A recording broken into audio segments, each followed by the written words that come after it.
Hi everyone, this is Wayne. Welcome back. I got something I saw online. Man, I gotta have some of that. PULIDIKI? I don't know. That's what it reads to me. But regardless of the funny name, this stuff's really cool. Now I just push it down in there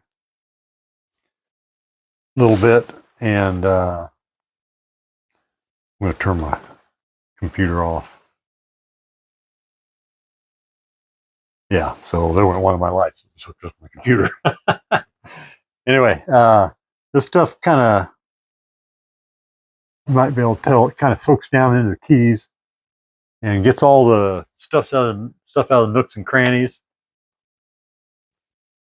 and does a really good job of cleaning up for calculators, uh,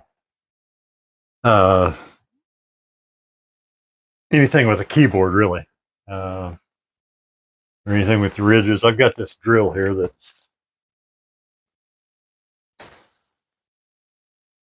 I was using, showing another item, and it kind of pulls the stuff out of the grips too.